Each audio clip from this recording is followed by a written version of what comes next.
Okay mga minamahal ko mga kababayan, sa araw pong ito ay pag-uusapan po natin ito pong si Madriaga, na kung saan po ay pinayagan po na magsalita o pinayagan ng korte na magsalita doon po sa kamera sa ginagawa pong pag-iimbestiga o papatuloy ng impeachment proceedings patungkol po sa mga bagay-bagay na meron pong kinalaman ito pong si Madriaga. Ngayon, sa tingin ko po mga kababayan, talagang nangangamba na po ito pong si Vice President Sara Duterte, maging yung ilang mga personas, lalong-lalo na po yung mga taong naghahangad o mayroon pong interes o mayroon pong kumbaga sa mayroon pong hinahabol na kapangyarihan na makamit nila, para nang sa ganun alam niyo naman ang kapangyarihan po dito sa ating bansa ay nagiging kumbaga nagiging po nila daan para po sila ay maging milyonaryo, maging bilyonaryo at maging kumbaga sa maging matibay, matatag, na kung saan ay kaya nilang gawin ang lahat.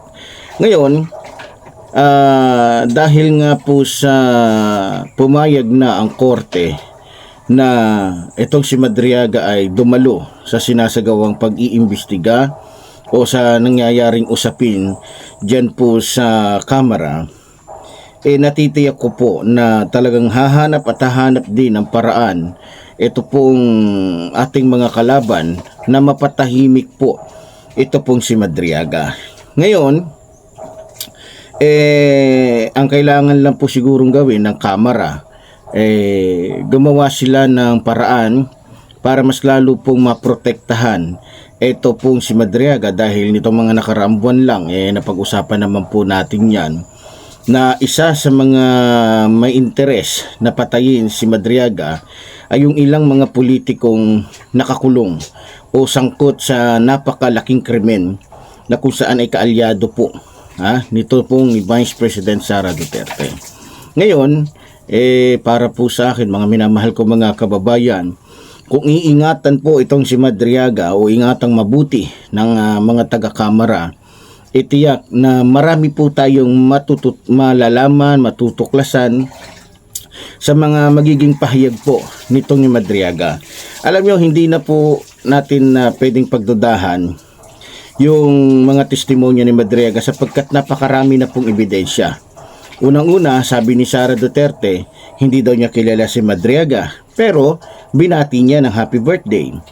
At may video, sumatibay yun.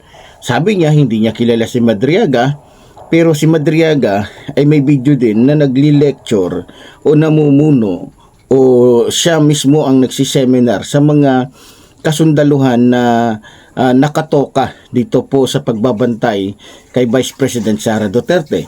So, marami po, maliban pa doon, marami pa pong iba, mga minamahal ko mga kababayan, na ebidensya na magpapatunay na talagang itong si Madriaga ay mayroon pong malalim na ugnayan dito po kay Vice President Sara Duterte at malapit po sa katotohanan ang lahat po ng kanyang mga testimonya kesa po sa mga pagtanggi ni Vice President Sara Duterte na hindi siya kilala nito. Ganun pa man, ay alam naman po natin ang estilo nitong mga Duterte. Malamang gagawa po sila ng mga issue na makakapagpaligaw sa isipan o makakapagpalihis sa tunay na issue na dapat po ay nakatuon ng mga Pilipino. Pero ganun pa man,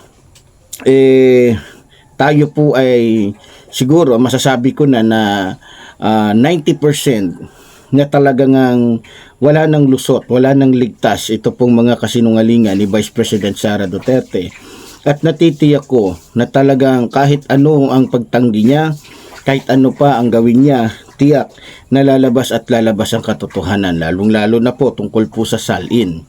Ngayon, kitang-kita naman po na yung salin po o yung pera po na hawak ng mga Duterte, especially ito pong si Vice President Sara Duterte, ay hindi tugma sa kanyang pamumuhay dahil hindi naman po siya negosyante. Hindi naman sila na kumbaga wala silang kahit anumang naging negosyo bago pa man sila pumasok sa politika. Kaya napaka-imposible na sila po ay magkaroon ng ganung kalalaking pera. Kaya maaring siguro sa mga darating na araw, tulad po ng sinabi po ni dating Senador Antonio Trillanes na itong mga to ay may bilyones, malamang mga ilang araw lang o mga ilang linggo lang matutuklasan talaga at malalaman na talagang mayroong ng ganung halaga itong mga Duterte, lalong-lalo na po itong si Sara Duterte, na kung saan ay magiging kaduda-duda at maaaring ito ay pumasok po sa kaso ng money laundering. Alam naman po natin na kapag kaduda-duda ang pera o ari-arian ng isang politiko, ay maaari po itong kunin sa kanya o bawiin sa kanya at siya po ay kasuhan at syempre sa matinding o sa masusing pag-iimbestiga po ng ating ahensya ng katulad po ng NBI, ng DOJ o ng Ombudsman, ay tiyak po nalalabas ang katotohanan na talagang itong pinapakapoon ng mga DDS ay mayroon pong mga katiwaliang tinatago. Mayroon pong mga bagay-bagay na matagal nang itinatago mismo sa kanila pong mga supporters na kung saan ay talagang ikagagalit po ng ilan sa mga DDS, lalong-lalo na kung mabubuksan itong salin po ni Vice President Sara Duterte na kung saan ay magpapatibay po sa testimonya ng ilang mga personas katulad po halimbawa ni dating Senador Antonio Trillanes. Ngayon, pag napatunayan po ng kanilang mga ari-arian, yung kanila pong pera ay hindi tugma sa kanilang pamumuhay, siguro dapat na pong mamulat, dapat na pong magising sa katotohanan ito pong mga DDS.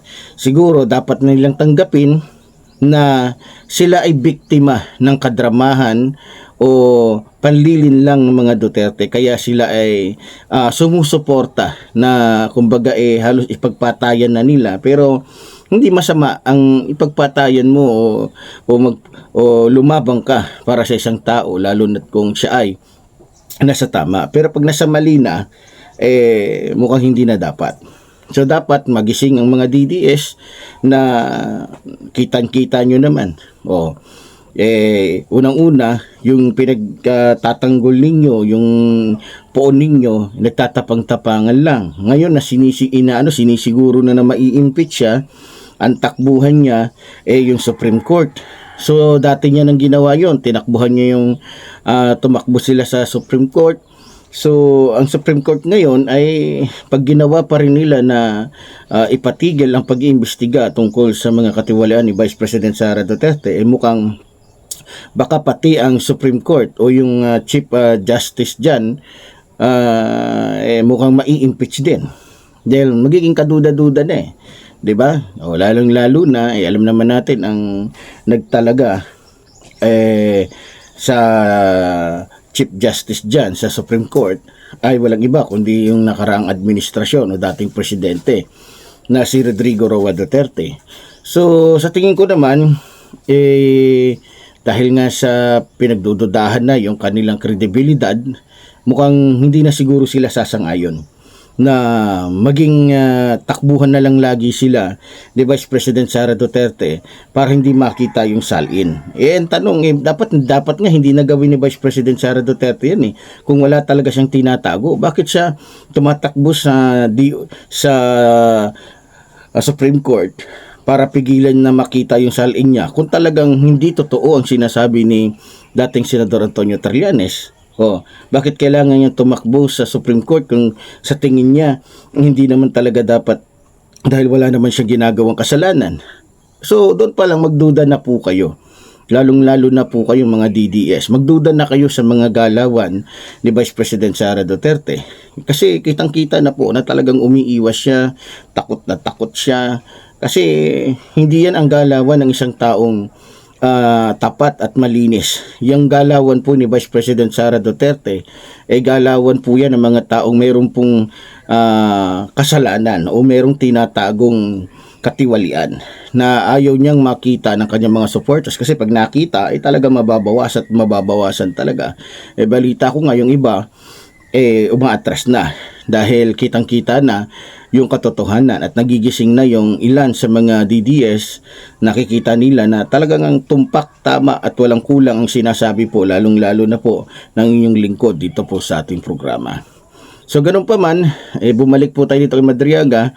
So sana ang hiling ko lang sa kamera, ingatan ninyo si Madriaga kasi siya na lang ang tanging susi para mailabas, umalaman, matukoy ang lahat ng mga bagay-bagay at katotohanan na dapat po malaman ng taong bayan. So muli po, tulad po ng sinasabi ng lingkod, mabuhay po ang ating inang bayan, mabuhay po ang nagmamahal sa ating inang bayan. Maraming salamat po.